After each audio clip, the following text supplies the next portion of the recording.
We're at Jennifer Santiano. Santiano's beautiful natural property, and we're going to start with this wonderful specimen plant. What is that, Jennifer? It's called sea kale, Cranberry cordifolia, and it's an herbaceous plant. It'll totally die back in the winter. Wow, But it has all this beautiful baby's breath type flowers, and they are fragrant. that is so cool. And then she has some lovely lilies. Where'd you get those? I got those at one of the plant sales, mixed in with bluebell bulbs that I didn't know, and this is what I ended up with. It's always a surprise at the plant sale. One of those little freebies or two, Right. twofers. So she has this fabulous fir forest, and what she has done around these trees. Tell us.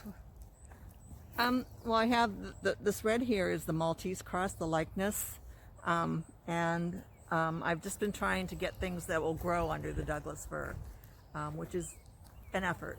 What was here was the candy tuft, the Iberus, and the basket of gold that's over there. But I planted the Artemisia, and I've got the I'm blanking on the name right now. I've got valerian, I got echinacea, columbine. Just filling and trying to see how they do. When they don't do well, then I move them to a better place. That is very cool. So this is looking back at her front driveway. But over here, what are you doing over here, Jennifer? With the tarps, Yeah. I'm buying myself time and killing weeds. It's basically blocking out the sunlight so that photosynthesis can't happen, and until I figure out what I want to plant over here or do over here.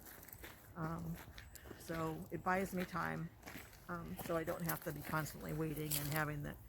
Is this a squirrel house? I don't know what that is. That was here with the yard, and I don't know what it is. And didn't you tell me that that was completely covered in ivy. all the way up the trees, she All said. up the trees, and this whole area and to the front of the street was all ivy that I cleared out. Wow, that's a lot of work. Yeah, that was one of the first things I did. So walking along the back of her house, she's just got all this native stuff. And some of them were here, and some of them I've transplanted from other areas in the yard. To fill this in. This is kind of the wild side of the yard.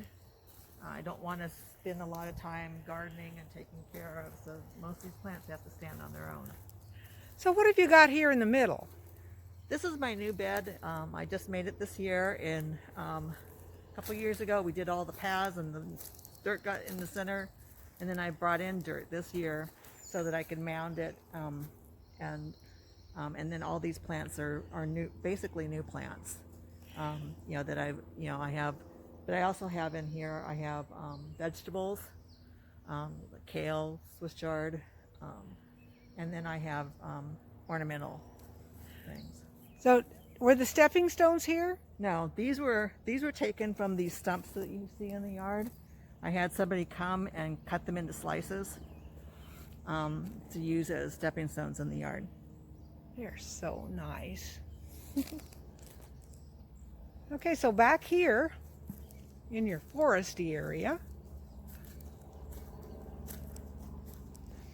looks like a big stump was there. Did you cut that down? No, I didn't. There's actually two stumps there, and both of them were there. But it was all covered in weeds, and I've been clearing. And there's a little patch of salal, but I've been gradually adding things, different epimediums. This is a rhodie that was in the front yard that I thought was dead, and I brought it back here, so it's flowered for the first time this year. It doesn't look great yet, but it's coming along. What's this lovely yellow plant? Cordalis, and it's pretty much evergreen. I mean, it's here all year. It looks better this time of year than it does in the late winter, but and it blooms for all summer, so I like it. So tell me about your pathway. This is something I've read about, and why this whole yard when I moved here was all grass or weeds, and I wanted to get rid of the grass, and that's part of my goal in the yard, is to not have any lawn.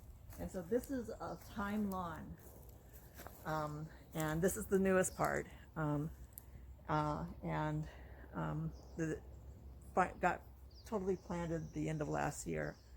So this is, it'll probably be totally filled in by the end of this year.